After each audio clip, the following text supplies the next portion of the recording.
And we are live. Welcome back to Takes by Fans. We got a great show for you today. As always, we are live every single day at noon Eastern. If you want to watch live, head over to twitch.tv/Takes by Fans.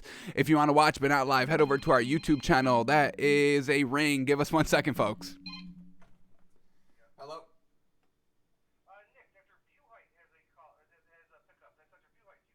Copy. Yep. Alrighty. Here we go. All right. We're back. Here we go. If you want to watch live every single day, noon Eastern, twitch.tv/Takes by Fans. If you want to watch but not live, head over to our YouTube channel, Takes by Fans. We post all of our shows and clips of the show there on a daily basis. And if you just want to listen, podcasting apps, Spotify, Apple Podcasts, Google Podcasts, iHeartRadio. So however you want to watch or listen, we got you covered multiple ways. All right. Here we go. Today is a big old Tuesday, folks. And man, oh man, teams in the NBA are stepping it up. And that's what we wanted to see. Finally, y'all are starting to get it done. There's still one team that's not getting it done. And once again, this isn't a team that we are big on anyway. It's just, once again, they're not getting it done. So classic this team. So some teams are getting it done. Thank you. We are still having to avoid 100%. Given what happened last night, folks, and I cannot wait. I am charged up to talk about this. But once again, everybody loves the Nets. Nets this, Nets that, Nets this, Nets that. Nets nothing. Nets done. Nets not even in the playoff spot. They have to fight for a spot. We're done with the Nets. But y'all still want to talk about how good the Nets are. But did you see this one team last night, folks? And I don't even want to spoil anything. Did you see the one team? I want y'all to guess what team I'm talking about. Did you see the one team last night, folks, that were missing literally almost all of their starters and still almost won the damn game, went into overtime? That's the team you need to be worried about, not the Nets that can't even win with Kyrie Irving and Kevin Durant. No, why are we worried about the Nets? Stop it. So, once again, reiterating, do not fall for the Nets brainwashing. Okay, folks, we're done with it. We had to be brought to our Zen place because after the show, I was scrolling Twitter, social media, and I saw what people were saying, and I once again had to,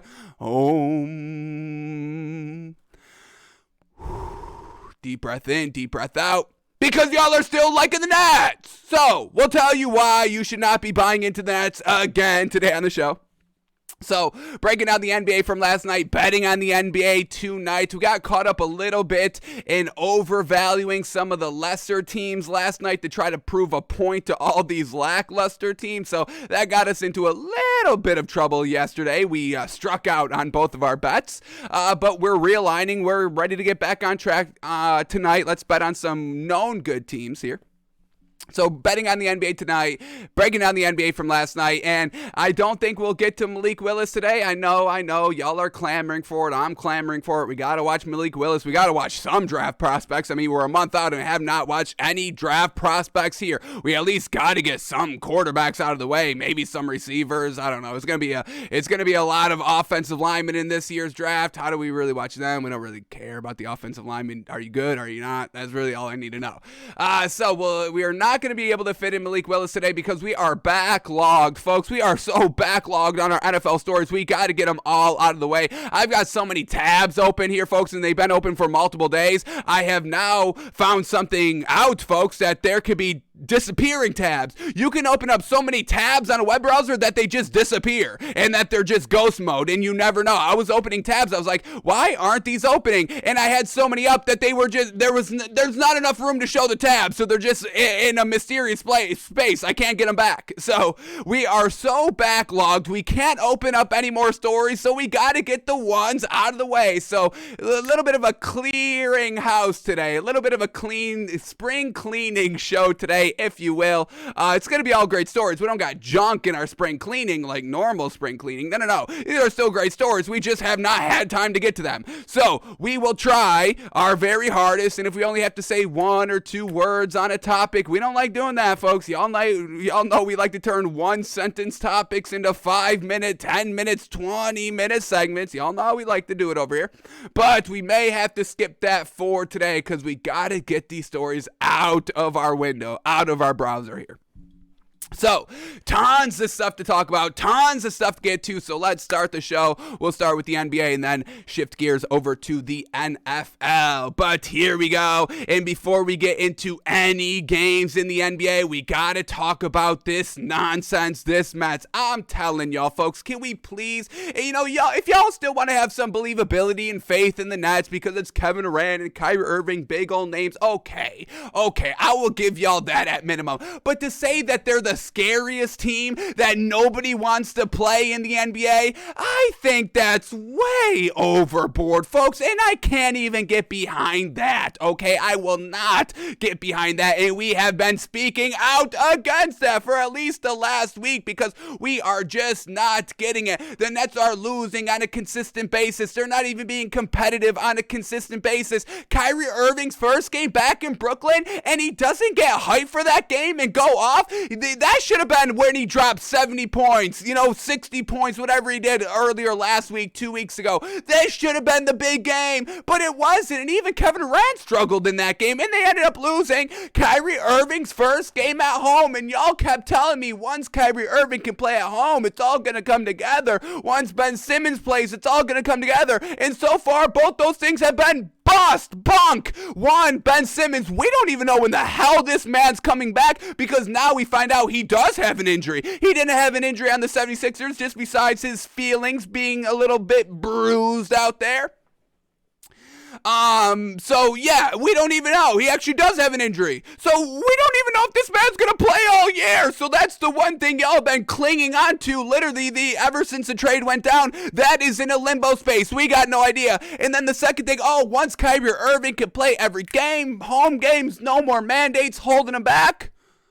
Well, we just got that. They lost! Big time! Bad loss! You can't lose that game! But they did! So what are we doing? Why are we still holding the Nets to this high pedestal? For what? For what? Folks, I'm literally trying to beg y'all, please tell me, because I'm not seeing it. So after yesterday, when we kind of went off on the rant, and we're going to try not to repeat the same things that we've been saying the last week, because, I'm sure y'all are sick of hearing the same words coming out of my mouth, but folks, we're getting information stats to back up everything we've been saying. That's why we have to regurgitate it again, because y'all are still not getting it. Because yesterday after the show, I see this on Twitter. We got Kevin Wilds, folks, on Twitter. He does First Things First with Nick Wright. Okay, we got some, we didn't like everything that Nick Wright has been saying recently either. So, we've been kind of seeing what he's been saying. And now he's got his kind of, co-star partner on First Things First. He tweets this out after we were done with the show. This is what the man tweets out, folks. Official Eastern Conference, quote, nobody wants to play them power rankings. Basically, the team you don't want to face in the Eastern Conference. Guess who this man puts at number one, folks? Yes, the Nets. The Nets are the scariest team, the team nobody wants to play in the Eastern Conference playoffs. Why? What is so scary about this team? Kevin Durant and Kyrie Irving, they both have to drop 40 points a game if they want to win.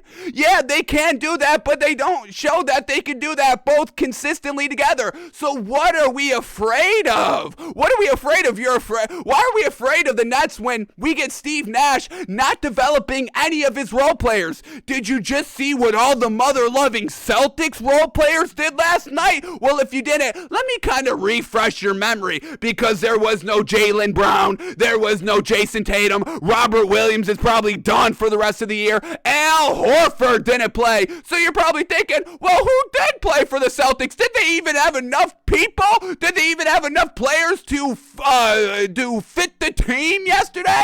And they somehow scrounged up the bottom of their barrel, played 8 players, and went into overtime against the Raptors on the road. The Celtics, this should be the team everybody's afraid of. They could do that. They could go into overtime, put up 112 points, look really good in the process while doing that without all their starters. They could do that. This is the team that you should be worried about. What are the Nets doing?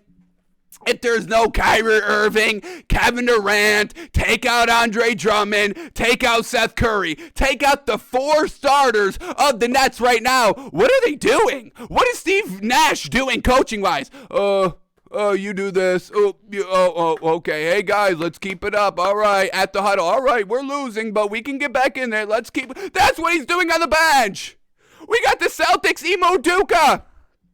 Oh my goodness! Goes into overtime! Gets the best out of all these players! We had Aaron Nesmith in the starting lineup, 13 points, I'll take it! Absolutely! Given what Aaron Nesmith's done his entire career, nothing, I'll take the 13 points! We had Marcus Smart, 28 points, 4 assists, 10 rebounds, love Marcus Smart here! This is what we love! We know Marcus Smart, he can do these types of things when needed, but he's fitting in so well with the starters of Jaylen Brown and Jason Tatum. He's like, y'all take the shots. But we know if some games y'all are out, I can come in, step in like nothing's changed. And look at this man, led this team almost to a win. Very, very close to a win. Only lost by 3 in overtime.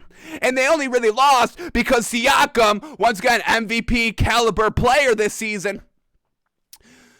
The man... Defensively, the man had like 3 blocks in like the last 3 minutes of overtime. I mean, he was locking it down defensively. So just a great defense that we know the Raptors have, coached by Nick Nurse, got it done with an MVP caliber player. That's the only way the Celtics lost last night. That's the only way to stop the Celtics, have all their starters out, have a really good defensive team, and then still struggle in overtime.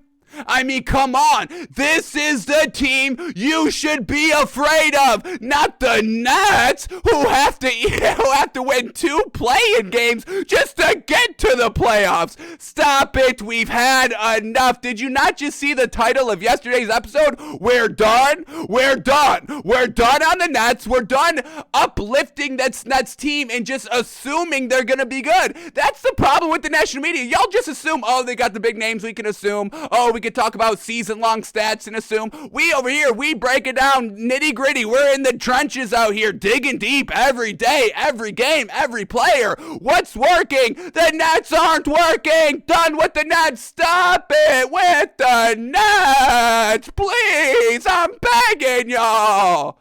Man, what have they proven? Y'all hate proving this. I tell y'all hate proving this.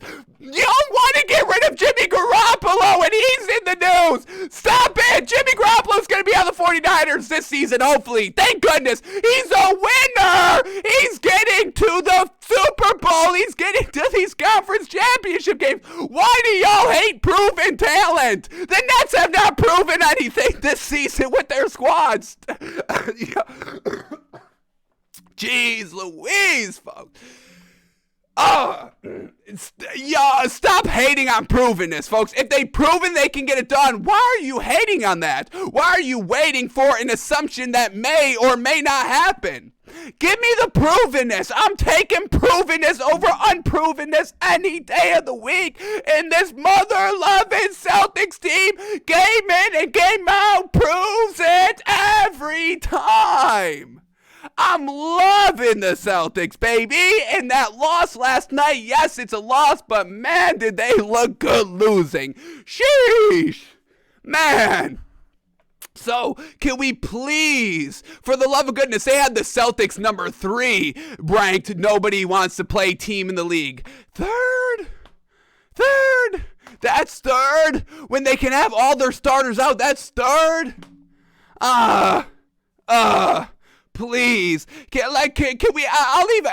I don't wanna kind of, I don't want to kind of make concessions here, but can I just get a couple of days of y'all just reflecting that the Nets are not good? Can I get like 1 day of y'all not hopping on the Nets? Just 1 day? See how it goes? Can we do that? Can we get 1 day of assuming the Nets aren't good, assuming that the Nets aren't the best team in the league? It will be the best team in the league when everything was 100% rightful conditions. Can we just go 1 day without it? 1 day, see how it feels. See how it feels. That's what we do on the show. Sometimes We say things, see how they sound out loud, see how it feels coming out of our mouth, and then maybe the next day touch upon it again, be like, yeah, had a day, slept on it, heard about it, rewatched it, kind of went through my process of thinking that, and then on the next day, okay, maybe we were a little bit off the mark, maybe we should change that a little bit here or there, right, we were wrong, whatever the case is,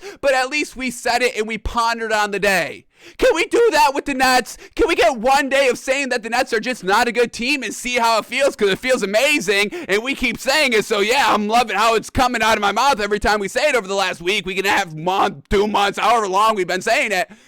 Can y'all just do one day? The Nets aren't good. See how it feels coming out of your mouth? I think it will surprise y'all. I think it feels a lot better coming out of your mouth than y'all think. Just say it once. Do it. Do it alone, isolated. Go in your bathroom when everybody's out. Make sure everybody's, gone. Nobody's at home besides you. Take the dog outside. Take the cat to wherever you take your cats. I know they don't they can go outside. They want to go outside, but can't let a cat outside, folks. It gets crazy. Once you introduce a cat to the wild, they go feral just like that, folks, okay? It's kind of crazy. Dogs, they love outside. They don't care. They won't go feral, but cats, a little bit of a different story. So if you do have a cat, maybe lock it up a little bit.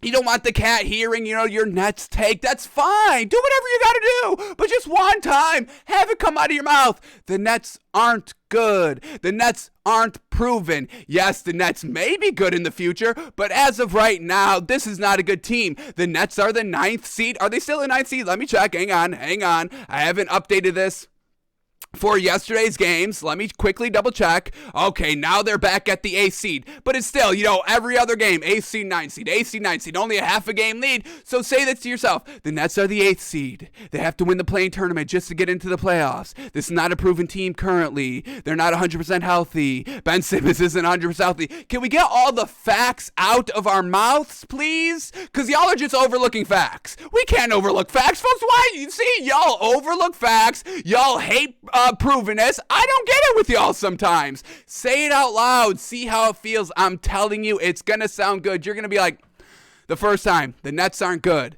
And then it's going to ring in your ear and be like, that sounded pretty good. That last, the Nets aren't good. That last D that's coming off your tongue. Good.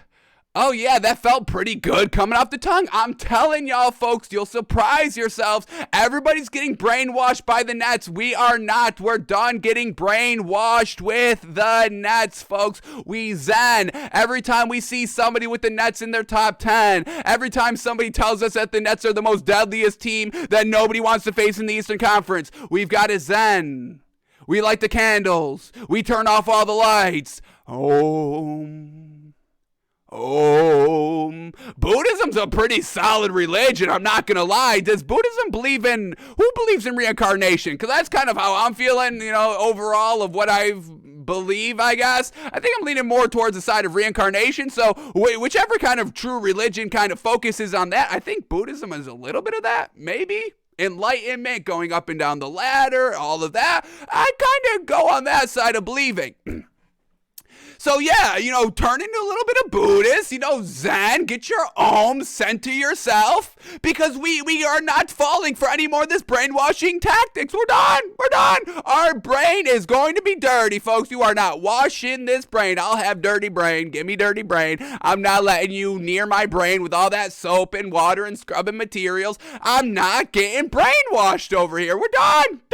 That's simple. Not getting brainwashed. Our brain is truly protected over here. So, stop it with the Nets. The next time we see somebody with the Nets, folks, I don't know. We'll try not to go unhinged. We'll try not to go manic. Once again, zenning.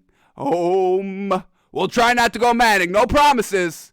Because, we've put you on alert. There's no more that we can do to truly convince y'all. Y'all just got to say it yourself. So, say it yourselves. Say it yourselves, quiet place, nobody around, nobody will hear you, nobody will even know you said it. Isn't that beautiful? You can say it and nobody even knows you said it.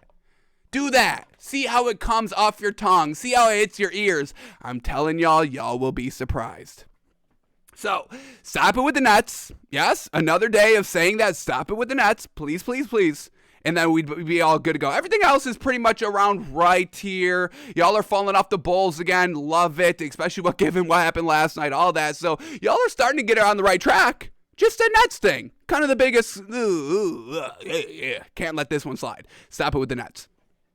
So, Celtics last night, they go into overtime with the Raptors. Siakam's great defense locks it up, and the Celtics end up losing by 3, 115-112, and they had chances to win the game. We had Marcus Smart down 3, 15 seconds left. He's going to take a 3 here, and it's a no-go, but it's a really good, solid look. And Marcus Smart, man, oh man, he shot, 2 of 11 from the 3 last night. Just wasn't on par, just wasn't clicking last night for Marcus Smart, especially in the clutch department. Unfortunate. But they even got the offensive rebound. They got a second chance at tying up the game. Grant Williams takes his 3 this time. That does not go, and that is the end of the game of the Raptors winning by 3. So they had an attempt to tie up the game. They had a second attempt to tie up the game, and it just unfortunately does not go. But I'm telling you, this was a great game, great effort, showed the heart, showed the grit, showed the leadership, showed the coaching capabilities all on the Celtics team. That is why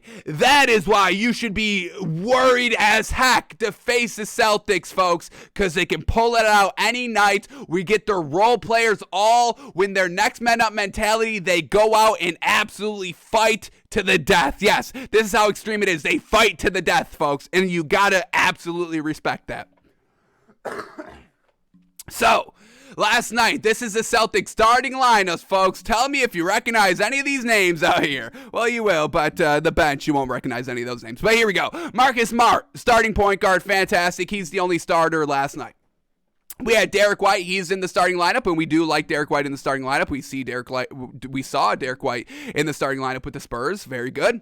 We had Aaron Nesmith coming off the bench in the starting lineup. 13 points, 3 steals, 4 rebounds. I'll take it. Grant Williams still in the starting lineup. 17 points, 7 rebounds. And then Daniel Tice back in the starting lineup for the Celtics. We don't love it, but he did okay. 13 points, 10 rebounds. Not too bad overall defense ability. Definitely not Daniel Tice's strong suit, so we like him coming off the bench. Once again, y'all know how I feel about Daniel Tice. And then coming off the bench here, Peyton Pritchard, another solid game overall. 10 points, 8 rebounds, 5 assists. Good on the stats, but needed to be a little bit more efficient out here. Man shot 25% on 12 shots, 2 of 9 from the 3. Definitely not what we need, but another solid double-digit performance. I mean, this is like 5 in a row by Peyton Pritchard. The man is getting better. We love to see it. We had Sam Hauser coming off the bench, 10 points, 5 rebounds as well. And then Luke Cornett, 6 points, 7 rebounds in only 15 minutes. So, man, oh man, what a game by the Celtics. Unfortunately, I mean, if they won, folks, oh my goodness, I was about to go crazy on social media.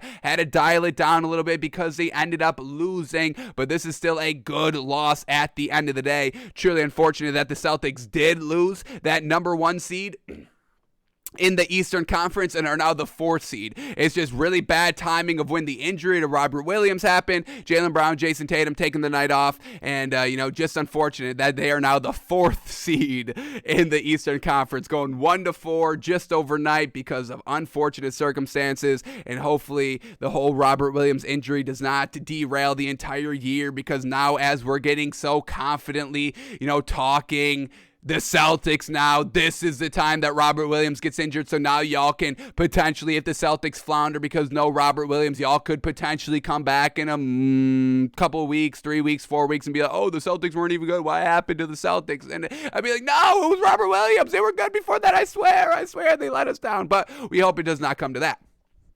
All right, and then the Raptors, and they got it done, and we got to shout out this Raptors team, absolutely, competitive in this game, probably should have been competitive, but locking it up when you needed to, and that's exactly what Pascal Siakam did, playing the 5 last night, 40 points, 13 rebounds. Siakam versus Daniel Tice at the 5, yeah, I'm taking Siakam every day and tomorrow. So Siakam had an absolute night, 40 points, 13 rebounds, 2 blocks. I think he had more than 2 in that game, but all of them came in overtime, I'm pretty sure.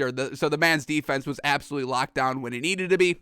We had Scotty Barnes, 10 points, 4 assists, 4 rebounds. OG Anunoby, 14 points, 8 rebounds. Fred VanVleet, 14 points, 3 steals, 3 assists, 5 rebounds. All right. And then Gary Trent Jr. shot 33% for 12 points. But all of that was enough to get the big old win here in overtime. Raptors Where do we got them in the current playoff rankings? We've got the Raptors at the 6th seed in the Eastern Conference. They got a game above the Cavs for the 7th seed. So Raptors out of the play-in tournament into the actual playoff picture here. They've been fantastic ever since they kind of re-hit their stride after the All-Star break. We got 8-2 with the Raptors in their last 10. Well done for closing out the game. Shout out to Pascal Siakam, MVP candidate. Not high on that list, but on the list. And Siakam gets the win with the Raptors 115-112.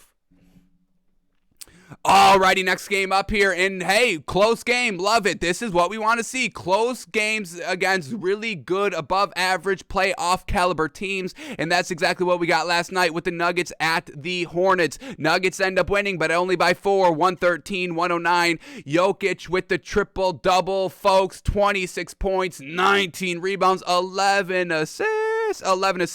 You know who else had 11 assists? LaMelo Ball. Yes, call him Point Jokic. That's why he's the MVP. Point guard at the center position. Folks, let's respect, let's recognize, and I hope they give this man back-to-back MVPs. Jokic, 26 points, 11 assists, 19 rebounds. Absolutely fantastic. Aaron Gordon with another 20-plus point performance. Was this 2 in a row? We're loving it. Yes, this is what we're talking about. This is why we are so drastic on the Nets, folks, because we are getting step up. Everything we want to see, dominance, brilliance, competitiveness of all the other teams that we're challenging as well. It's not like we're giving all these other teams free passes and only knocking on the Nets. No.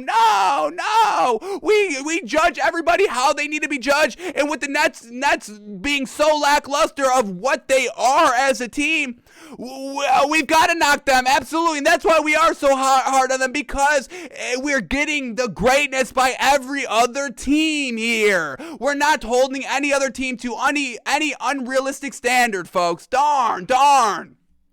So, Aaron Gordon gets it done. Another 20-plus point night. 21 points, 7 rebounds. Fantastic. Loving it. Jeff Green, 14 points. Will Barton, 18.6 rebounds. Monte Morris, 14 points, 9 assists. Love it. Bones Highland, a little bit back last night. 9 points coming off the bench. 2 assists, 2 rebounds. Bryn Forbes still not getting a lot of more minutes. What's going on with that? They've kind of really trimmed Bryn Forbes' minutes the last 3, 4, 5 games, and I don't get it. I don't like it. They are winning, so we can't question or knock it too much, but we do want to see Bryn Forbes a little bit more of an increased role here in Denver, but they get it done with just Jokic going absolutely manic. Then for the Hornets, very well done. Beating the Nuggets is not an easy task for this Hornets team out here. And they were competitive, had a lead, losing leads, competitive all throughout. And we still definitely value this Hornets team a lot here. But I am going to have to make this one switch here. We had the Hornets versus...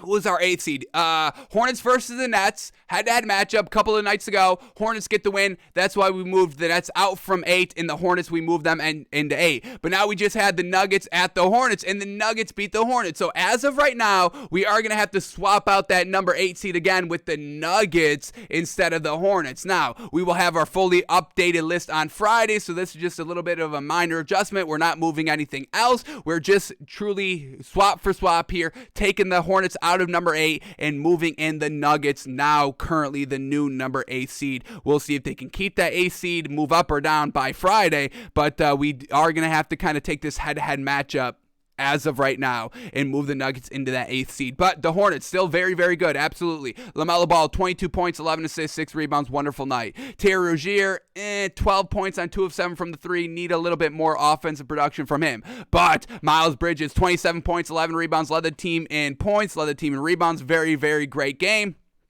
Mason Plumlee still not doing anything fantastic, 5 points, 2 rebounds. And then off the bench, very, very well done by this Hornets team. Kelly Oubre Jr., 12 points, 3 rebounds. Isaiah Thomas, 12 points, 4 rebounds. And Montrezl Harrell, he only played 14 minutes because he got ejected. A little bit of a lame that he kind of got ejected. I didn't agree with it. But he had 9 points, 5 rebounds in only 14 minutes. Montrezl Harrell is still a really good bench piece for this Hornets team. So great glimpses by this Hornets team. We are still big on this Hornets team. And man, oh man, I take the Hornets over the Nets. I don't care. I'm not apologizing for that. And that's potentially what it could be in the play-in tournament because we do have the Hornets at 9 and the Nets at 8. And the only reason why that is the case is because the Hornets lost last night close to this Nuggets team. So they have to fall back to the 9th seed.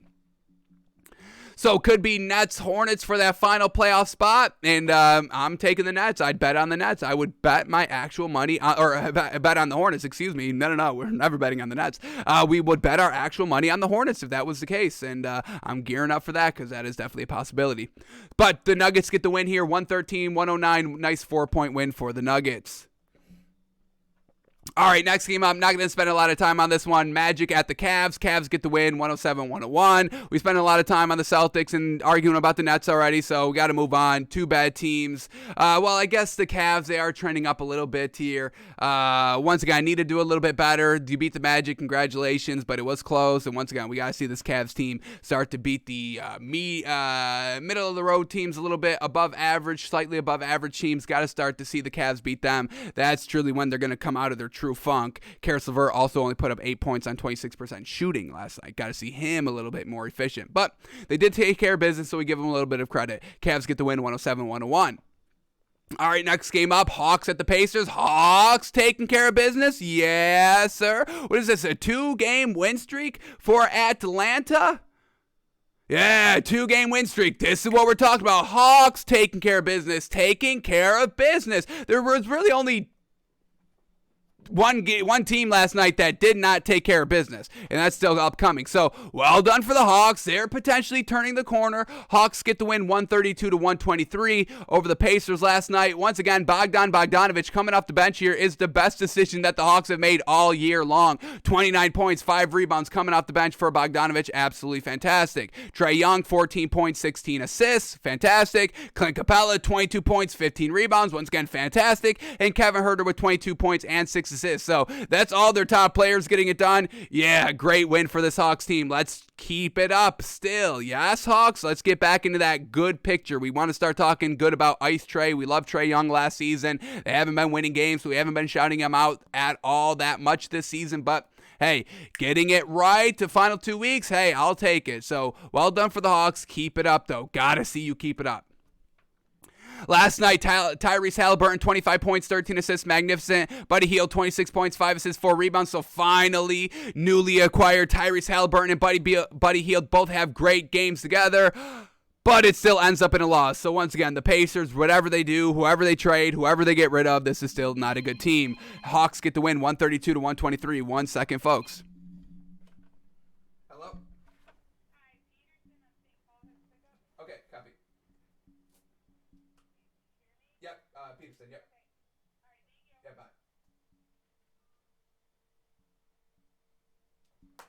bye. Alrighty, once again, we apologize for those. So, Bogdanovich gets it done. Hawks get it done. They get the win, 132-123.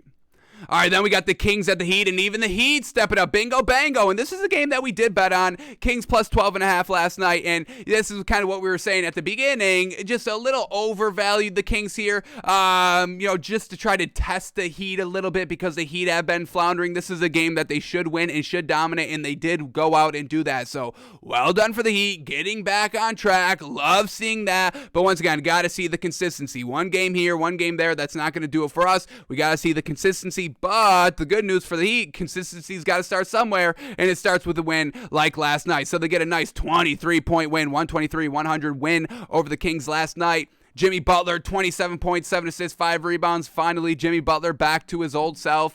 Bam Adebayo, aggressive offensively, 22 points, 15 rebounds. Off the bench, Tyler Hero back, 20 points, 6 assists, 5 rebounds. And look at this, Duncan Robinson coming off the bench last night. We love that, and Duncan Robinson does good off the bench. 5 of 8 from the 3, 15 points. Yeah, that's what we're talking about. Maybe just Duncan Robinson needs to come off the bench. They elevate Max Strus into the starting lineup. He had 8 points on 25% shooting at 12 shots. So I don't know how much Max Strus is going to stay in the starting lineup.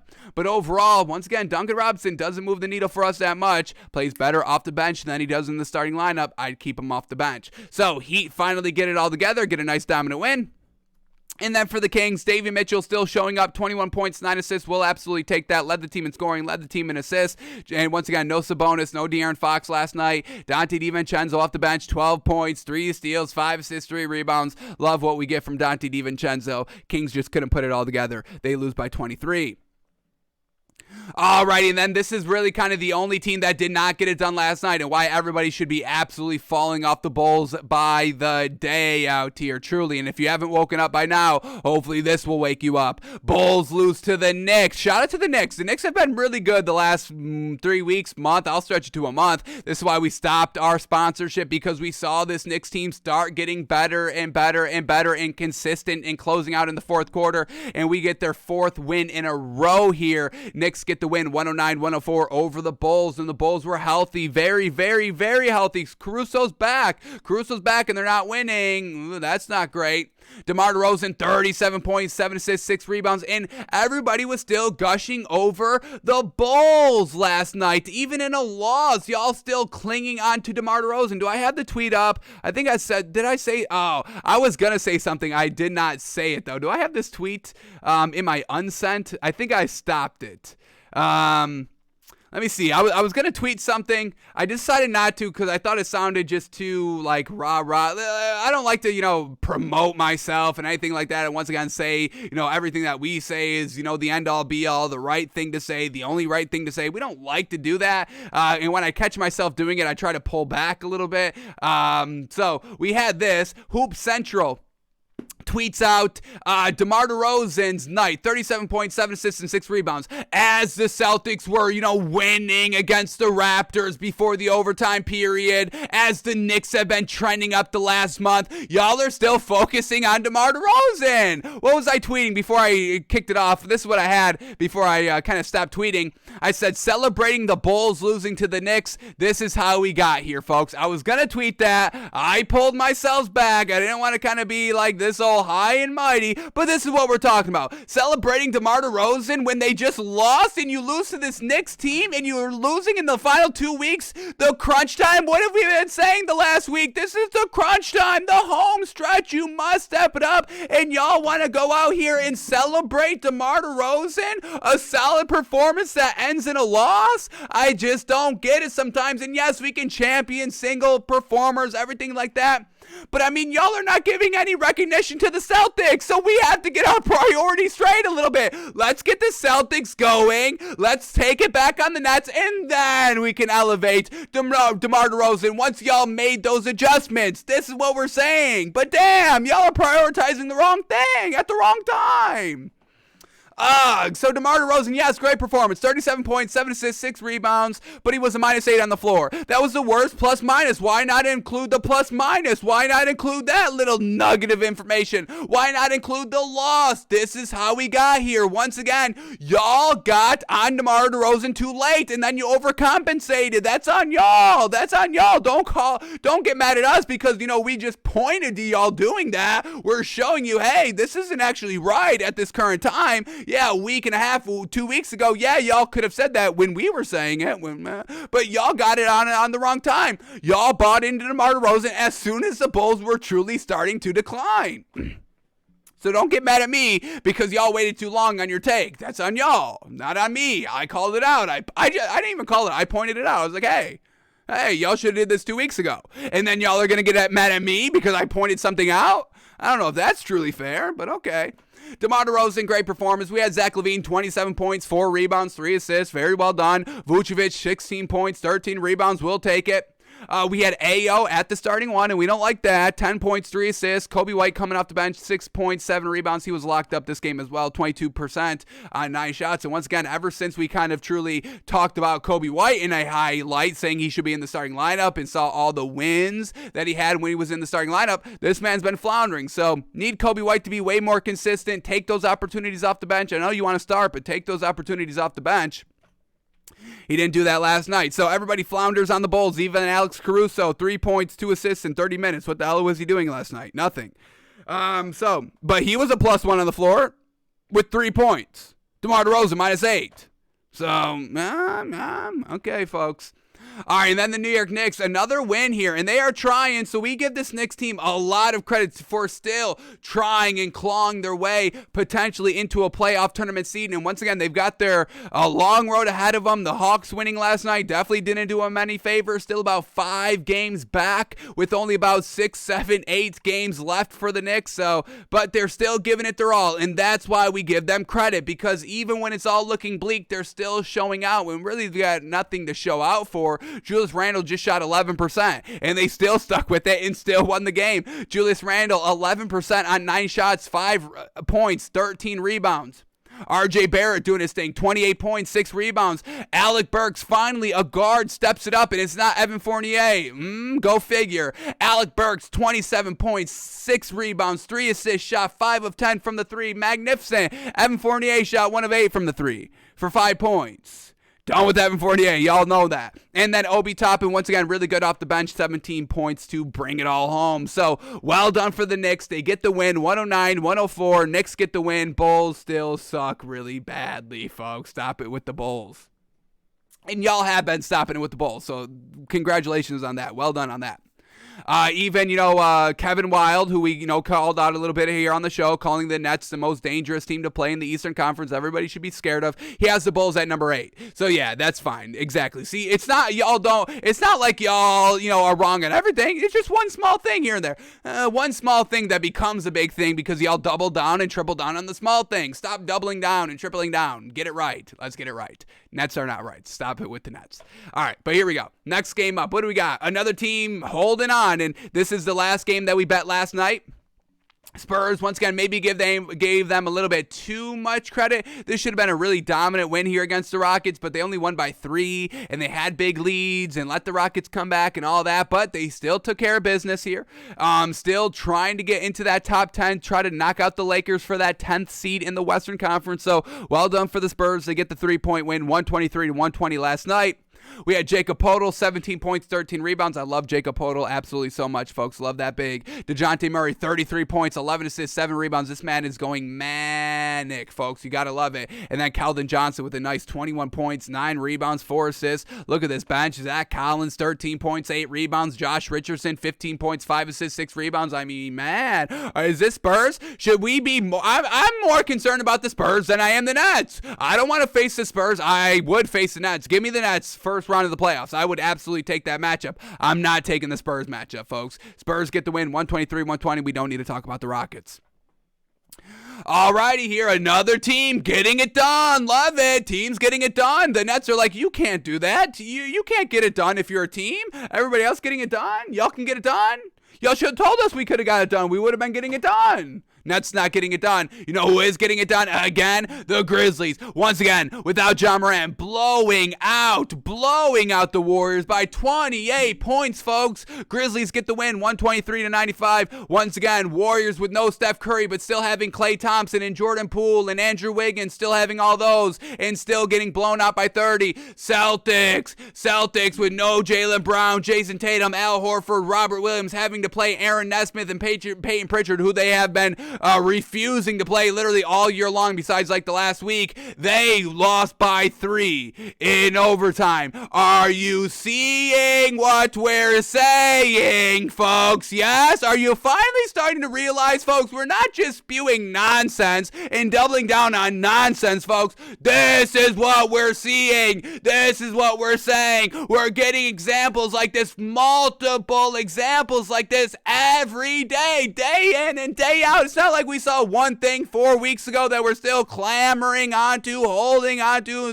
like, this is why the Celtics are good, something 4 or 5 weeks ago. No, it's now. It's in the now, and it was before, but it's also in the now. This is why we love them so much. Warriors are completely distraught without Steph Curry, folks. And once again, Jordan Poole had a nice game. 25 points, 3 assists, 5 rebounds. I feel bad for Jordan Poole on this Warriors team because this man is hella consistent. Oh, my goodness. And we got to start recognizing Jordan Poole a little bit more.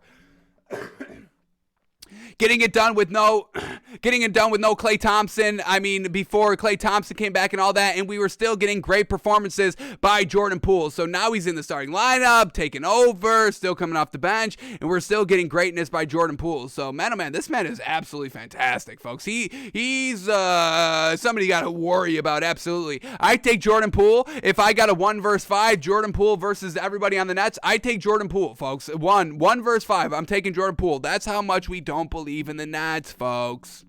Jordan Poole, fantastic, 25 points. Nobody else got the message. Andrew Wiggins let us down, 10 points. Gary Payton filling in for Klay Thompson, 2 points on 1 shot. Okay. And then Moses Moody coming off the bench, 18 points, not enough to get it done. You know what did get it done? Everybody on the Grizzlies. Desmond Bane, 22 points. We had Tyus Jones filling in for John Morant, 7.6 assists. Not John Morant-like, but hey, they're winning games, so I don't give a damn. Everybody else steps it up.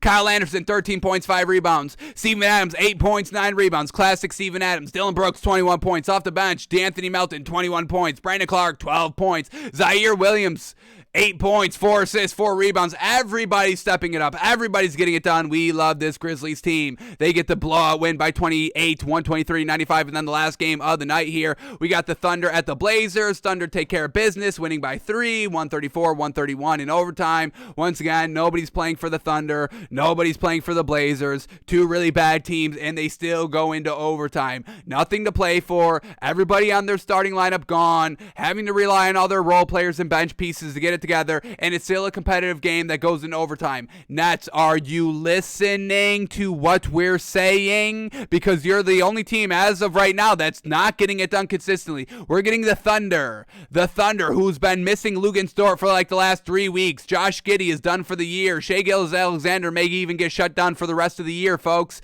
and they're still competitive. Nothing to play for. Absolutely zilch to play for. Still being competitive. Take note, Nets. Get it together. Make everybody right. Make us wrong. Prove us to be clowns. Please, Nets, prove us to be clowns. I don't think it's going to happen. But if you make it happen, fine. Thank you. I want to see the greatness. So get it together, Nets. Damn. We judge you so harshly because we love the sport and we love competition, folks. We want to see the greatness. And so far, this Nets team, super lackluster. Alrighty, that is all the NBA from last night. Went way longer than what I thought we were going, so I don't think we'll be getting to all the NFL news today, folks. And I don't know, folks. I'm trying my damnedest over here to get everything out and on time and everything like that. But once we are behind, sheesh, I don't know if we can ever catch up. So we may have to do something. We may have to think outside the box and get everything together and talked about so we can continue to move on. Man, oh man. And what happened? Last season, we were good. Last season, how many rookies did we even break down? A ton. We broke down a ton of rookies last season, folks. I still got my rookie list from last season in the order. This is how many players we ended up watching last season. And folks, we're about like 29, 30 days out. So I don't know if we're going to get to this number, but we got to 1, 2, 3. We got 5 quarterbacks. We got 4 running backs, 6 wide receivers. That's 15 right there offensively.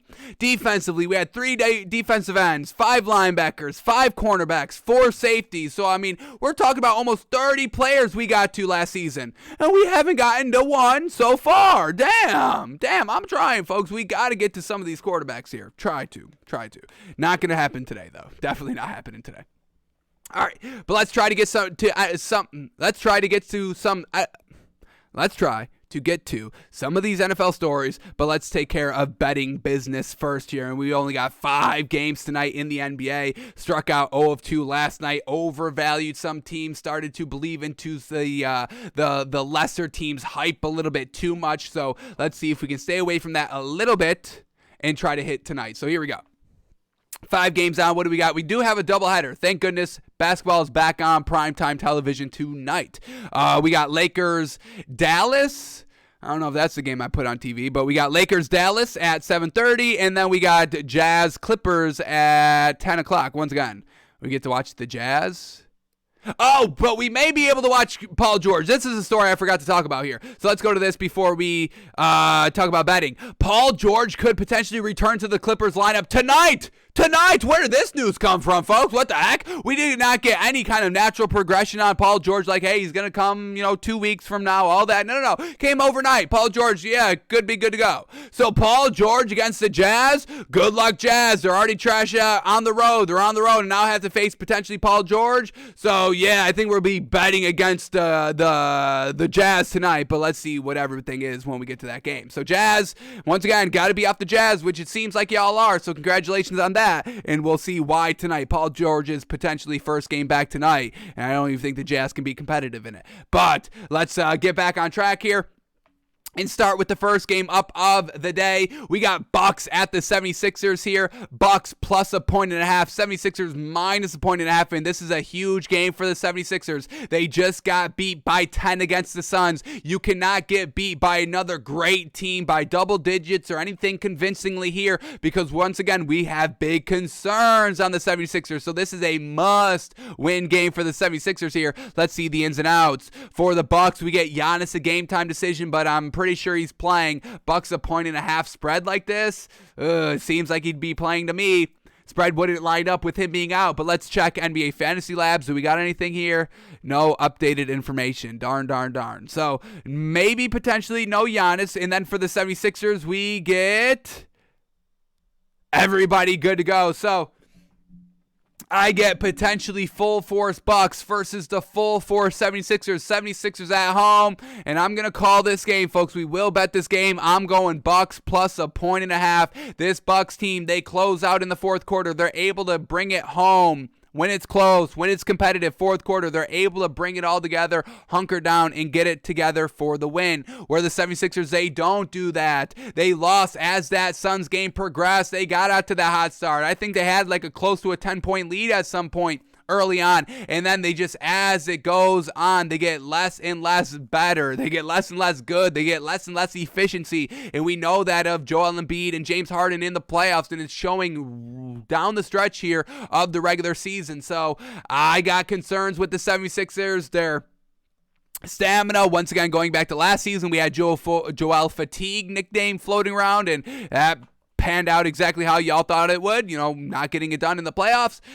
And then their bench, their depth, folks, that's big time concerning as well. So I'm going the Bucks here. I get 1.5. No real great value there. Just kind of basically calling the winner. But I'll take the 1.5. I'll even take them on the money line plus 100. I think that's where we'll go. Don't really need 1.5 there. We'll take the extra value of plus 100 instead of minus 110 on the plus 1.5. So we're going Bucks on the money line tonight, folks.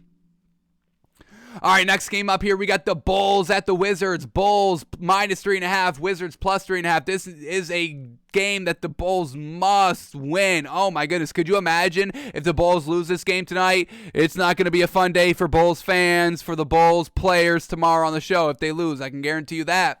So Bulls minus 3.5, Wizards plus 3.5. We got to stay away from this one because Bulls are on the back-to-back. Zach LaVine game time decision, Alex Caruso game time decision, and then for the Wizards, Kyle Kuzma out. Porzingis out there by his lonesome. We'll stay away from betting this game because it is a back-to-back. All right, next game up, we get the Pistons at the Nets. Pistons at the Nets, and look at this mother-loving spread, folks. Vegas, see? We're catching Vegas, and I'm taking the points here. Absolutely, you're going to let me turn down all these points? No way. Against this Pistons team that is still competitive, only lost by 2 by the Knicks their last game. Yeah, I'll take all these points. Are y'all ready for this number out here? This absolutely ridiculous, blasphemous, disrespectful number out here, folks. Are you ready for this number? You're not ready. Are y'all ready? Pistons plus 14. Pistons plus 14. Are you out of your gourd, Vegas? Have you not been listening to the show? They must not have been listening to the show. They must have been listening to First Things First instead of Takes by Fans, and that's your first mistake. Pistons plus 14. Of course I'm taking that. I don't care who's in and who's out. It's against the Nets. I don't care. Give me the points. Let's check the ins and outs, though, just to be safe.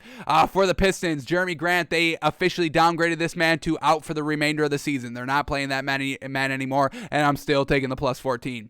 Hamidou Diallo out for the season as well. Shut him down. And Chris Smith, a game-time decision. But I get Sadiq Bey, and I get Cade Cunningham. That's all I need, baby. I get Isaiah Stewart. That's all I need, baby. for the Nets. Joe Harris out for the season, and Ben Simmons still not ready to make his debut, like we know. So just Kyrie, Kevin Durant out there. They're at home. Who cares? They didn't get it going game one. Yeah, they probably have a better game two, but still at the end of the day, I'm taking the Pistons plus 14, folks. I'm done with the Nets. Have y'all not heard the show for the last week? We are done. We are done. We are done with the Nets. Celtics are better. We all know it. Pistons plus 14. Give me the points.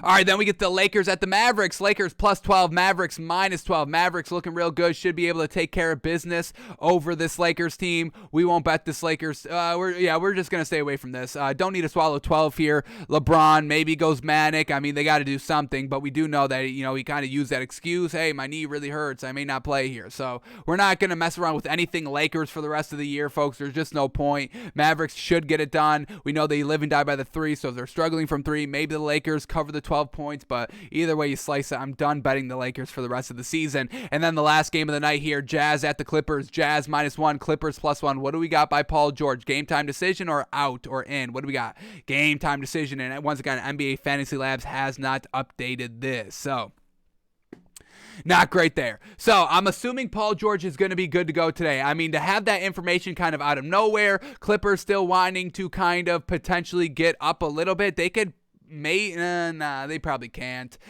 They just really want to keep this 8th seed, which they're in prime position to do. 4 games above the 9th seed, about 7 games behind the 7th seed. So they're really kind of almost locked into this 8th seed for the playing tournament. Want to also get Paul George acclimated back into this lineup and all that. They're very good with Paul George, so we can expect some winning here with the Clippers and Paul George. And then for the Jazz, we got Hassan Whiteside out, Bojan Bogdanovic, game time decision, Rudy Gobert, game time decision. So we'll stay away from this one. We do like the Clippers here. We know there's no bettability on the Jazz, but we will stay away from this one just because of the Paul George factor. If there is no Paul George, I can't bet the Clippers. No way. But we'll maybe wait a little bit for this one until we officially lock it in. But I'm loving the Pistons plus 14. Absolutely. Bucks on the money line. Don't need to push anything here with, is Paul George going to be good his first game back? A little bit of rust. What's that going to look like? So we'll stay away from Jazz Clippers completely. I do like the Clippers. If I do have to pick, I do pick the Clippers, but I don't have to pick because it's my mother-loving show, folks. Not picking it officially. Unofficially, I take the Clippers. Not officially, though. So here we go. Officially, we are taking these. Bucks on the money line. Pistons plus 14. Have not seen great value like this in a long time, folks. A long time. Pistons plus the 14. I may bet the show on it. I may bet the house on it. So if you don't hear from us tomorrow, folks, something went tragically wrong. Pistons plus the 14. Give me those points. Alrighty, that is all the NBA we had to go over for today, folks. Yes, we had to spend a little extra time on the NBA because we have to get it drilled into you. Stop it with the Nets. Stop it with the Nets. So let's shift gears to the NFL to see what the heck is going on here. And as we refreshed our Twitter timeline, and we get breaking news here. Andy Dalton being signed by the Saints on a 1-year, $6 million deal, potentially up to $6 million. So Andy Dalton to the Saints. Don't think he's competing for any starting job. We get Jameis Winston still the starter officially. I take Jameis Winston over Andy Dalton any day of the week. They don't have a backup. We're going to be talking about Taysom Hill and a new head coach here for the Saints. Is kind of like, hey, we're not doing the dual quarterback thing or having a competition like this. No. He's going to be the tight end. So Dennis Allen, the head coach for the Saints, kind of putting his foot down, putting his own spin on the regime here. Obviously taking over for Sean Payton, and we saw what Sean Payton did with the quarterbacks last season. So Andy Dalton being brought in for a backup role so they can use Taysom Hill as the tight end, as the gadget play and all that. I think that's a smart move. I got no problem with Andy Dalton being a backup, but I do not want to see him in the starting role at all. So, and with that $6 million deal, kind of seems like, 1 year, $6 million. Yeah, you're the backup, kid. Get back there. You're the backup. Get back there. Get behind me. So, like that, Jameis Winston is still on track to be the starter. So that is the breaking news up to minute. So, hey, at least we got something out of the way, yeah? Alrighty, well, let's talk about some other news here. So let's start with the first story up. And man, oh man, this is what we're talking about, folks. It's not a home run that the 49ers are getting rid of Jimmy Garoppolo. And I just had this discussion with a friend 2 days ago, and it just really got me hot on it. Really got me kind of wanting to go manic on the subject. What the hell are we doing with Jimmy Garoppolo? I mean, y'all are tossing this man in the trash because he wins games. It's so bizarre. Once again, y'all hate provenness. Y'all hate winning. Y'all love to speculate on winning. That's what y'all love, speculation of winning. That doesn't move the needle. It moves the needle for us a little bit. Oh, we love to speculate. Yes, they're going to win, all that. The Dolphins will be the best team in the NFL this season. Absolutely. We can speculate. Absolutely. That's not even a speculation, folks. That's just the truth, but y'all can take it as speculation. Dolphins will be the best team in the league this season, but y'all love speculation. Oh, yeah, Trey Lance is going to be good. No, he's not. Trey Lance has not shown me anything that's good. Anything that's good, folks. Anything. We watched his college, didn't move the needle on us. Undersized, underarmed, solid speed, nothing fantastic, nothing to write home about in the FCS and not the FBS. Yeah, that's real impressive. In the lower division of college football, that's what we should all be striving for, yeah. And then we saw him starting one game, and once again, the way this man was just moving on the field, didn't move the needle for me. I was like, this doesn't even look like a quarterback. What the heck is this? This is what they do in the FCS? Oh, I don't like that. That's why he's in the FCS, because he moves like this. The ball, it seemed like it had no velocity on it. It was like always like hovering right over the ground. I mean, it was literally cutting the grass as he was throwing it in the air. It made no sense to me.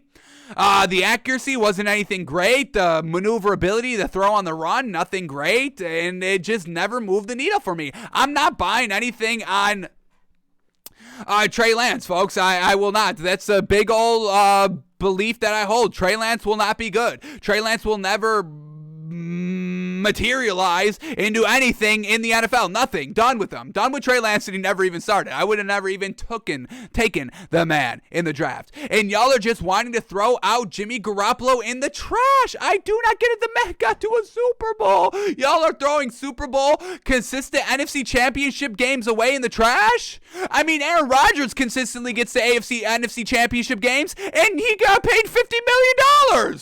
And y'all are still clinging on to a Super Bowl win 50 years ago on the man. But Jimmy Garoppolo has the lead going into the fourth quarter here. 10-point lead, I believe, to the Chiefs. He got beat by the Chiefs, one of the potentially the new Patriots dynasty. That's how Jimmy Garoppolo loses his Super Bowl, and you want to throw him in the trash? And then he gets to another NFC championship game against the Rams, the Super Bowl champions, and you want to throw him in the trash for Trey Lance, who's never proven himself at all? Didn't even prove himself. And folks, remember, oh my goodness, I just remembered this nugget of information. Remember, Trey Lance, he kind of was coming in during the whole the beginning of COVID lockdowns. So the season before COVID hit, he played in the FCS, nothing good. He didn't throw an interception that season, remember? And then game one, they only played one game. Trey Lance only played one game that COVID year before it got shut down and canceled, and he threw an interception in that game. So, I mean, we just saw no consistency from one year to the next. We saw him get worse from one year to the next. And I know it's only one game, but that's all we could see. And he wasn't good in that one game. He threw the interception. He threw the pick. So, what are we talking about? Trey Lance being good. The man's not good, folks. And once again, let me see these. I want to see Jimmy Garoppolo, and I want to see Aaron Rodgers' numbers side to side, folks, because I may make a claim here. I may make a claim, and it will get a lot of flack, but I will not apologize for it if the numbers, I'm not going to say it if it's not true, but let me see if it's quickly true. I want to see the numbers of Jimmy Garoppolo and Aaron Rodgers back to back, because I'm close of calling it Aaron Rodgers, or Jimmy Garoppolo is better than Aaron Rodgers. Yeah, I'll say that.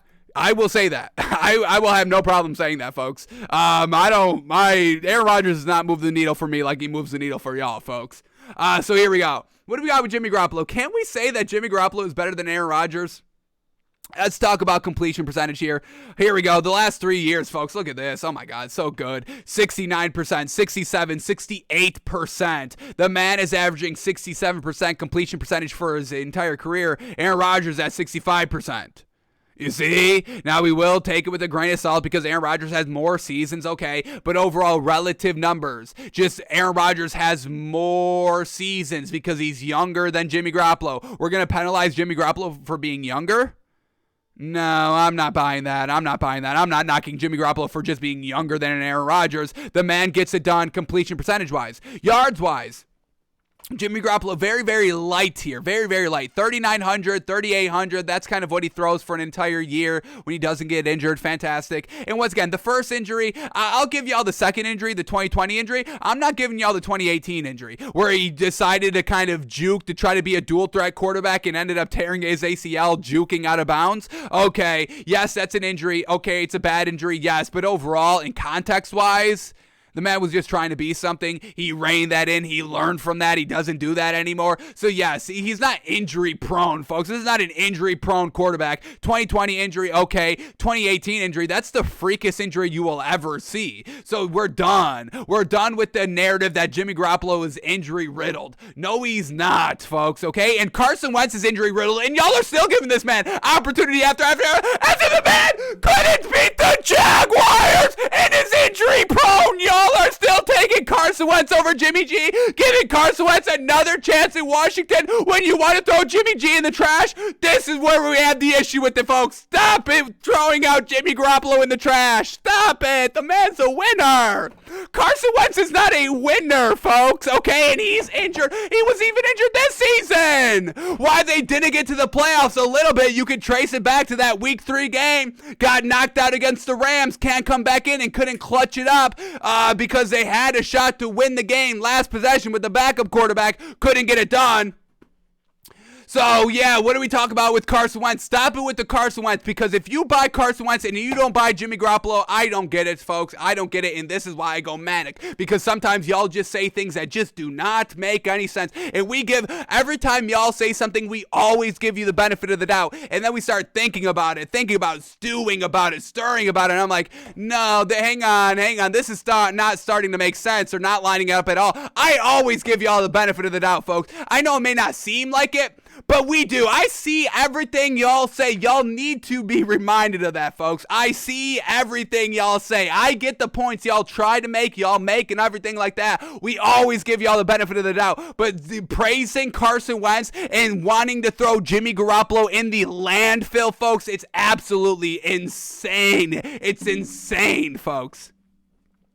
But back to trying to tie Jimmy Garoppolo to Aaron Rodgers here. I mean, Jimmy Garoppolo doesn't throw for that many yards, and this is probably the biggest issue that I do have with Jimmy Garoppolo. I gotta see 4,000 yard seasons, folks. 3,900, 3,800, 3,600, that never moves the needle for me. So that is the knock that we do have on Jimmy Garoppolo. 3,900 yards, 3,800 yards. Let's beef those up a little bit. But Aaron Rodgers doesn't do anything more than that. 4,100, 4,200, 4,000 the last 3 seasons. So they're throwing the same amount of yards, folks. They don't air it out. That's what Aaron Rodgers doesn't do. He doesn't air it out consistently because he doesn't want to throw the pick.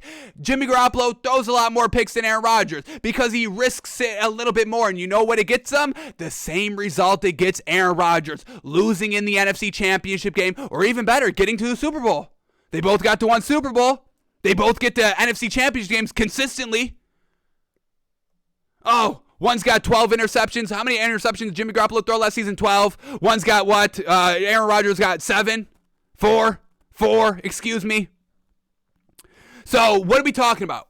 Jimmy Garoppolo over Aaron Rodgers? Give me Jimmy Garoppolo. Give me Jimmy Garoppolo over Aaron Rodgers. Yes, folks. Yes, maybe not in their prime, but right now, you give me the decision, I take Jimmy Garoppolo over Aaron Rodgers. Right now, this season, I take Jimmy Garoppolo over Aaron Rodgers. Sorry, not sorry. Sorry. If I both have a chance to get to an NFC Championship game, yeah, I take Jimmy Garoppolo. Risks it a little bit more. Great leadership, yeah. I take Jimmy G. Proven winner. Winner. More years, more seasons with Aaron Rodgers. Same amount of Super Bowl appearances. Interesting. So, give me Jimmy Garoppolo over Aaron Rodgers, folks. Sorry, not sorry. But back to this. Why is Jimmy Garoppolo making the news again today? Because they don't want to release the man. They don't want to release the man, and they shouldn't release the man. And I think this whole thing is a swindle, folks. It's a misdirection. Get everybody thinking the 49ers are transitioning to Trey Lance, but they're keeping Jimmy Garoppolo. They did the same thing last offseason, and they're doing the same thing this offseason, and we even get Kyle Shanahan admitting to it. So here we go. I want to read these 3 tweets because because three of these people are they add the same information, but then they add a new nugget of information. So I want to make sure we're covering all the bases that we need to when we're talking about Jimmy Garoppolo. So here we go. From Adam Schefter, this is what he says today.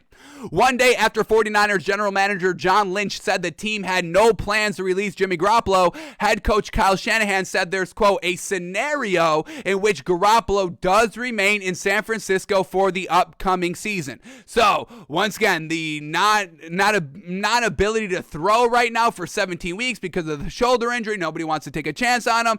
And now there's a scenario. So we went from, hey, Jimmy Garoppolo, we'll trade you wherever you want to go, to Trey Lance is the starter 100%, to, hey, we just read it a little bit last week on the show. There's reassurances of Trey Lance being the starter. We went from all that to, yeah, there's a scenario where Jimmy Garoppolo is going to be on the roster this upcoming season.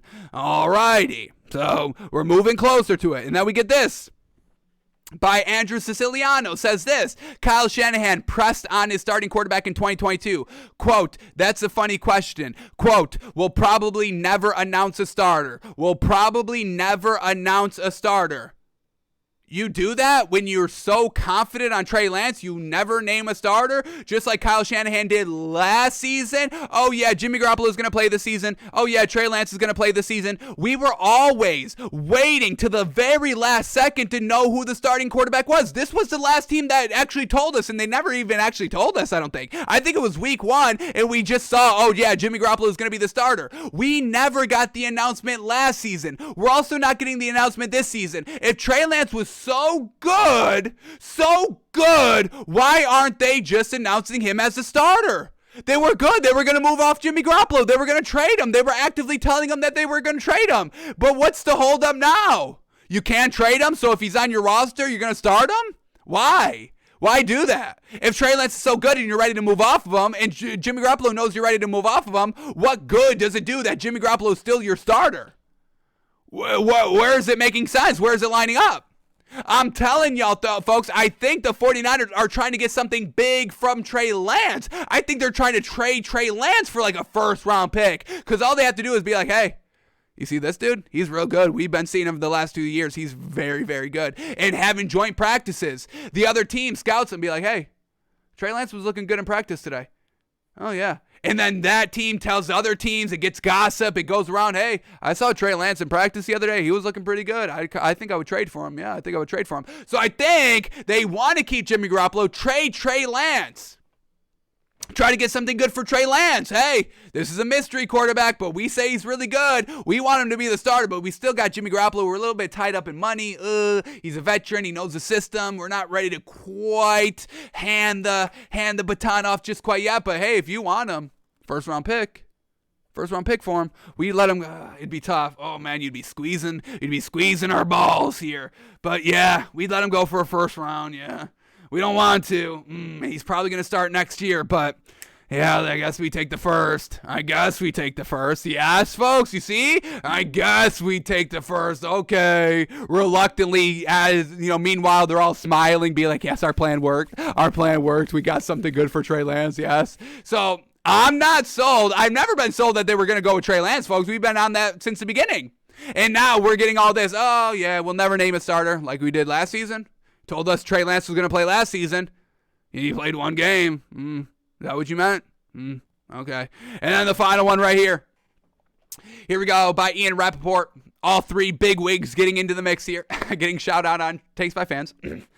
Here we go. 49ers coach Kyle Shanahan here at the NFC Coaches Breakfast says he sees a scenario where Garoppolo is on the roster in 2022 and acknowledges the surgery delayed trade talks. As for if both Trey Lance and Jimmy G are on the roster, Shanahan declines to name a starter. So not naming a starter. Once again, teams are reluctant to trade for Jimmy Garoppolo because of the shoulder surgery and everything like that. Can't throw for 17 weeks. That's a big amount of time to kind of ask for a team to be like, hey, you can't see your starting quarterback throw the ball. It's like, hang on. And I know it's going to line up with like exactly opening day of like OTAs and everything like that. But still, I mean, you're already behind the 8 ball. You have to sink the entire year into that believability that he's going to be good. Now, I think he's still going to be good. I'm not saying Jimmy Garoppolo is going to be bad after the surgery, but hey, it is still a risk at the end of the day. And teams aren't obviously willing to make that risk. And here he is still on the roster. So Jimmy Garoppolo should be the starter this season. Should have been the starter regardless. Injury, no injury. Trey Lance, no Trey Lance. But it seems like the 49ers may have to do one more season with Jimmy Garoppolo. And I think that's pretty good because you're getting to an NFC Championship game. I want to ask y'all this question. How many seasons is it going to take for Trey Lance to get to an NFC Championship game? Will he ever get to an NFC Championship game? Do you think that Trey Lance can get to an NFC Championship game? I don't think he can get there year one. Definitely not year one. I don't see year two. I don't see him ever getting to an NFC Championship game, let alone a Super Bowl. So answer the question, how long does it take to get to the NFC Championship game? How many seasons? And then how many seasons to get to the Super Bowl? I mean, is Trey Lance going to be able to do what Jimmy Garoppolo does? I don't know. I don't think so. I don't believe it. So ask yourself that question. How many seasons does it take for Trey Lance to get to the Super Bowl? And is it going to be worth it to get rid of Jimmy Garoppolo during that time? I don't see it, folks. I don't see it. So 49ers having to hold on to Jimmy Garoppolo for a little bit longer. And I think that's the best case scenario because I think he's the best quarterback so far on that roster. He's better than Aaron Rodgers, folks. I don't know what you want from us. Alrighty, here we go. Let's keep chugging along here. Next story up, and okay, if this is what you have to tell yourself, okay. Once again, folks, the only team that we are 100% sounding the alarm on, besides the Carolina Panthers, because that alarm has been ringing the last 2 years ever since Matt Rule got hired. But we digress on that. The only other team here that truly needs to be sounding alarms on the offseason of, hey, this is not going as well as y'all think it is the Dallas Cowboys, folks. And getting rid of Amari Cooper is the worst decision that this team could have actually made. He's a true number one wide receiver. That's been proven. Once again, we can assume CeeDee Lamb could be the number one, but I assume CeeDee Lamb would have a season last season. And he had an okay season.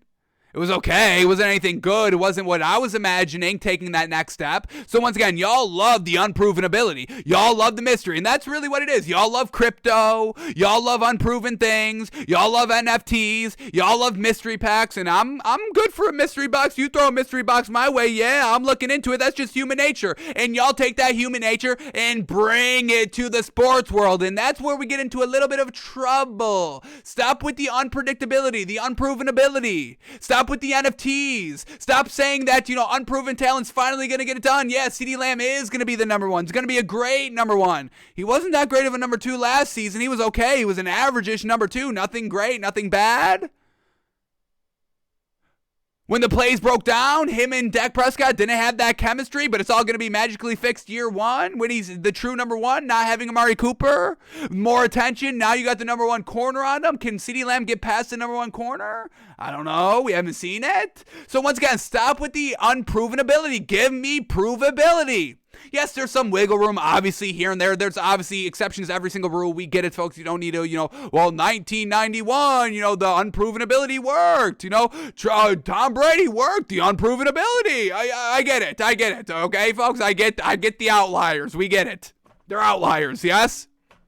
So NFTs, y'all love it. The cryptos, y'all love it. I'm done with the NFTs. We are truly out of the NFT space.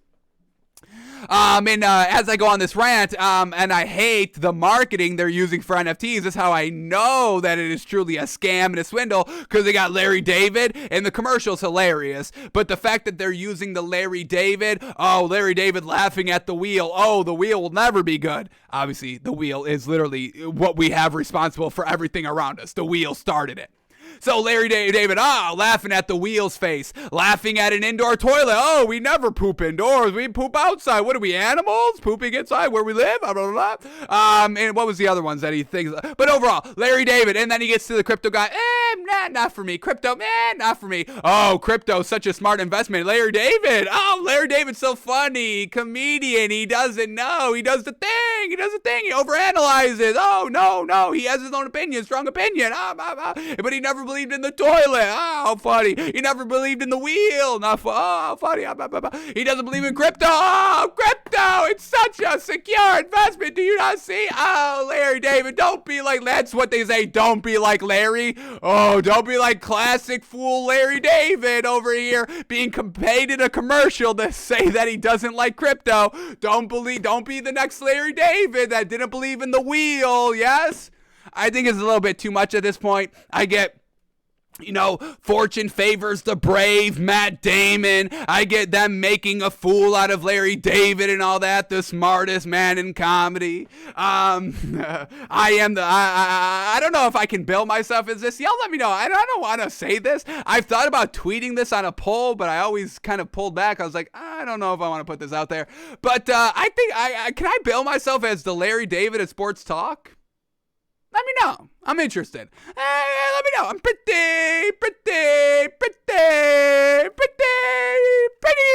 interested in what y'all got to say. Can I bill myself as the Larry David of sports talk? That's all I know. I can do a Larry David, folks. Curb Your Enthusiasm. Funniest show in television, folks. Smartest comedy show in all of existence. I will die on that take. So, let me know if I could be the Larry David of sports talk. Where were we? Crypto, NFTs, Larry David. Y'all know we were going off the rails. We got 20 stories to talk about, and here we are going off on the Larry David crypto tangent on the second story. This is why. I gotta look myself in the mirror. This is why. But we got no time restraints. That's what we love about the show, folks. No time restraints. I am not going to be restrained by the man, folks, okay? The big man, big sports talk. We're not going to be restrained by you got to do this and only talk about this and not go out on tangents. No. I'm the Larry David. I'm the Larry David of sports talk. Larry David goes on tangents, yes. He starts with a pen and then, this is how you operate? This is how the dentist office operates? A check-in list? You sign in. First come, first serve. I had the appointment. And now you're taking this girl in front of me because she raced down the hallway faster than me? And then he takes that and turns it into that and that. Yeah, I think I'd be Larry David. So, back to the story here, folks. Jerry Jones on the Cowboys, trading Amari Cooper. Jerry Jones on Cowboys, trading Amari Cooper. Quote, we made a decision that allocation should be better spent.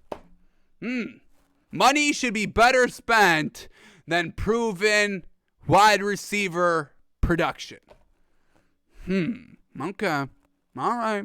If that's what Jerry Jones is saying out here, folks, we made a decision that allocation should be better spent. So they didn't love all the money that they had to pay Amari Cooper, and I get it, but you got to have that number one wide receiver. Do you see what won the Super Bowl, folks? Cooper Kupp. Do you see what helped the Bengals get to the Super Bowl? Joe Burrow and Jamar Chase's connection. Do you see what the Dolphins just did? Give me Tyreek Hill. Have you seen what the Chiefs have done with Tyreek Hill in their kind of mini dynasty? You need this number one wide receiver. You also need a pass rusher. Who didn't they just lose one? Didn't they lose Randy Gregory? They still got Michael Parsons. Very, very good as well. But, I mean, this is the pieces that we need. We need wide receiver. We obviously need quarterback. We obviously need head coach. And they're missing. Out of the four main pieces, head coach, quarterback, pass rusher, wide receiver, the Cowboys have one good thing. They got one good thing. They got Dak Prescott, who I am still a believer in. Mike McCarthy, no, big no on that. Now, who's the Cowboys? Yeah, CeeDee Lamb. CeeDee Lamb, number one wide receiver. Yeah, I like him as number two. I don't know about number one. Pass rusher. Losing Randy Gregory. Let me make sure on that. Let me bring up the Cowboys depth chart really quickly. Cowboys depth chart here. Here we go. Here we go. Cowboys depth chart. Their rushers, left end, DeMarcus Lawrence. All right. That's who I was thinking of. They did not get rid of DeMarcus Lawrence? Who did they just get rid of? Talking about, who am I thinking of? Is it Randy Gregory? Am I not tripping, actually? Cowboys defensive end. Gone. Let me see. Am I bugging? Cowboys free agency signing. Dallas Cowboys keep Randy Gregory. Oh, they kept him. March 22nd. Okay. March 15th, 2022. All right, maybe I was bugging. Okay. Randy Gregory's still on the roster? I don't even see him on here. All right, whatever it is, let's get back to the main thing, the wide receiver. I don't know. I don't know what's going on with the defensive edge rushers here. I got to shore that up. But here we go. What does Jerry Jones say right here on the actual money? What he wants to do with the money, all that. So here we go quickly. What does Jerry Jones have to say about Amari Cooper and taking that money and spending it elsewhere? So here we go. Speaking Monday at the NFL's annual league meeting, owner Jerry Jones said that moving on from Cooper, who was due $20 million salary this season, came after the Cowboys analyzed their roster, saying, quote, "We made a decision that allocation should be better spent." As they allude, said Wilson. Who's the other wide receiver that they lost as well? I mean, now we're losing other pieces, but yeah, the money should be allocated other pieces. Okay. Here we go. Next lead up.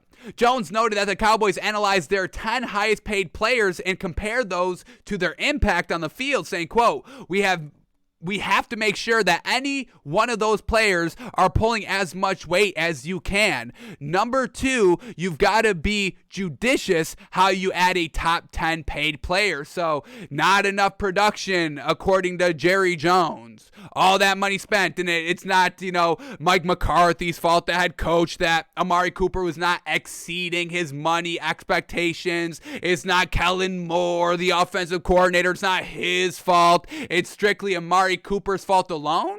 I don't know about that. I'm not sold on Kellen Moore. I don't like him as a head coach at all. His name's been floated around. I don't agree with that. I don't even like him as an offense coordinator. I'm telling you, I think the Cowboys floundered last season. It was still an overall good season by the Cowboys, kind of spearheaded by the defense all the time. That offense always kind of let us down a little bit when we needed to see something great. We saw nothing consistent by this Cowboys offense, folks. Really nothing consistent. And I think they underperformed of how much talent that they had last season. They underperformed. We're still not getting anything great from Zeke. We haven't gotten anything great from Zeke for the last 2 seasons. Talk about Jerry Jones misspending money. Talk about Zeke Elliott. Because I know Zeke is a top 10 paid player on your team, and his production's nothing good. So get rid of Zeke Elliott. What's going on with that? But that's the one you paid first. Right. Okay. Jerry Jones can never admit he makes a mistake. We get it. Okay. This is what we're saying, folks. It's not all sunshine and rainbows for the Cowboys heading into the next season, even with Carson Wentz in Washington, even with Daniel Jones last season to prove himself with the Giants, even with the Eagles. Very, very good. Nick Sirianni, very good last season.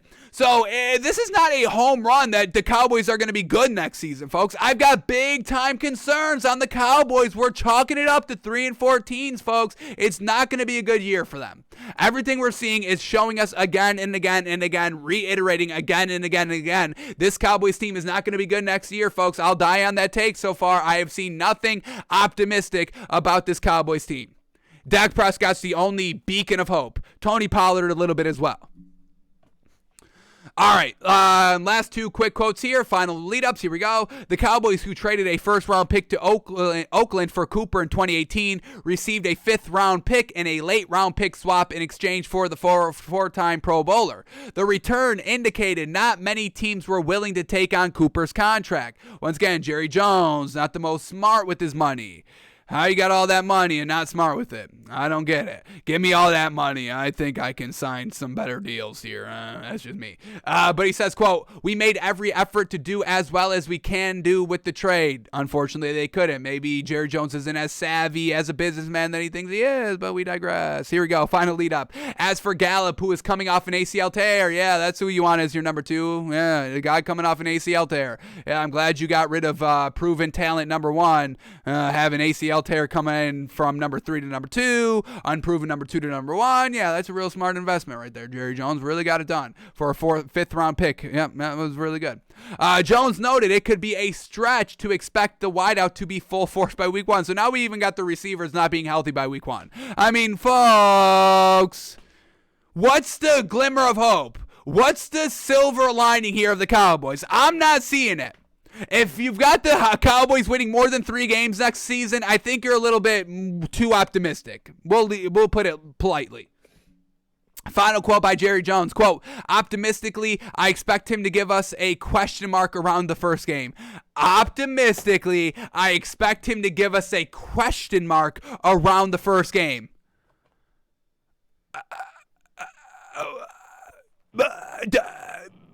What? This is what we're going for now? This is the new bar? This is what's going to be good? This is why we get rid of Amari Cooper for a question mark week 1? Folks,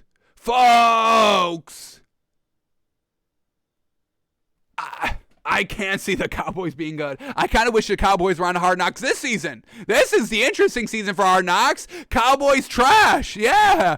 Last season it was all sunshine and rainbows. Dak coming off the injury. Everything's looking up. We're our team. The entire division is trash. This is our year. Everything optimistic. Jerry Jones coming to the podium. First opportunity for Hard Knocks to be like, hey, I'm taking a step back. I'm taking information from everybody, and I will do whatever it takes to win a ring. It wasn't that fun this season, all the optimism going around. I want this season. Trash. This is a trash year so far for them. This is what I want to see. I want to see gutter teams. Gutter teams in Hard Knocks, so it's more entertaining. Man, oh man, final sentence. Jerry Jones, bring it home like we know you can. Final sentence saying, quote, and I see a conversation that says, conservatively, you would like to have a couple more games to get them out there. So... Man, I'm not seeing it with the Cowboys, folks. I am not seeing it with the Cowboys. So, all right, folks. Y'all believe in the Cowboys. I'll let y'all have that. We're not believing in the Cowboys over here. No. All righty. Well, that's where we're going to have to call it today, folks. 2 stories out of the way and a 20-day story. 20-story day. That's great. That's absolutely great. So, once again, tomorrow, trying to finish it off, folks. Stories behind. We got Matt Rule to talk about. The man is waiting. This is so funny, folks. I'm just going to end it right here. Panthers coach Matt Rule says they are not locked into drafting a quarterback at number 6. He says priority 1 right now is evaluating draft for franchise quarterback while also keeping an eye on the trade market. The man just said we're keeping an eye on the trade market. What have you been doing the last 3 weeks? What have you been doing? Russell Wilson's up for grabs. Didn't get him. Potentially Aaron Rodgers up for grabs. That didn't pan out. Marcus Mariota already went somewhere. Matt Ryan already went somewhere. Carson Wentz already went somewhere. So what are you keeping an eye for on the trade market? They're already gone. This is what we're talking about. Did y'all not just hear the story? We said TikTok. We made fun of the Panthers. Somebody disliked that video on YouTube that we said, hey, why are you playing? We said we called the video. We called the show. Pick up the phone show. Pick up the phone. Call the trades, but Matt Rule is still keeping an eye on things. Okay, that's where you want to be. Keeping an eye on things when every other quarterback is already gone. Yeah, real smart. So this is what we're saying, folks. We got to keep up to date on all these stories, but we're so behind. So we'll try to clean out our stories tomorrow, get everything up to date. Once again, they're at this breakfast, they're at this retreat, they're at this meeting, the league's head coach meeting, owners meeting, all that. So we're getting quotes by the day. We can't fall behind, but we're behind right now. So we got to get out of here, folks. Thanks for tuning in. Thanks for watching. Thanks for listening. We're back live tomorrow, noon Eastern, to hopefully clean out all these stories we got to talk about, folks. Got to get up to the date here, truly. So we will do our damnedest to get that in tomorrow and try not to go on any crypto Larry David tangents, folks. No promises. Y'all know how we do on the show. I had, full ambition to get those done today, but we went on the Larry David tangent, folks. Unfortunate. But pretty good show today, I would say. So, back live tomorrow noon Eastern to do it all over again, folks. And hopefully y'all are done with the Nets so we don't have to spend time on that. See, it's really up to y'all. It's up to y'all if we stay on track on the show. If y'all stop with the Nets, we can get over it. And we don't have to repeat it every day, okay? And the Nets play tonight, so I'm sure that won't happen. Because I'm sure the Nets win by like 1. And y'all are still saying, hey, see, they beat the Pistons. They're good now. Okay, give me the points. Give me the 14. Alrighty, folks, that's going to do it for us today. Back to noon Eastern tomorrow. Doing it all over again. Stories out of the way. Basketball out of the way. Cashing in those tickets for today. Bucks money line. Pistons plus 14. Best value I've seen this entire year, folks. I'll go as far as saying that. All right, folks, we're out of here. Have an absolute great one, and we will see you tomorrow.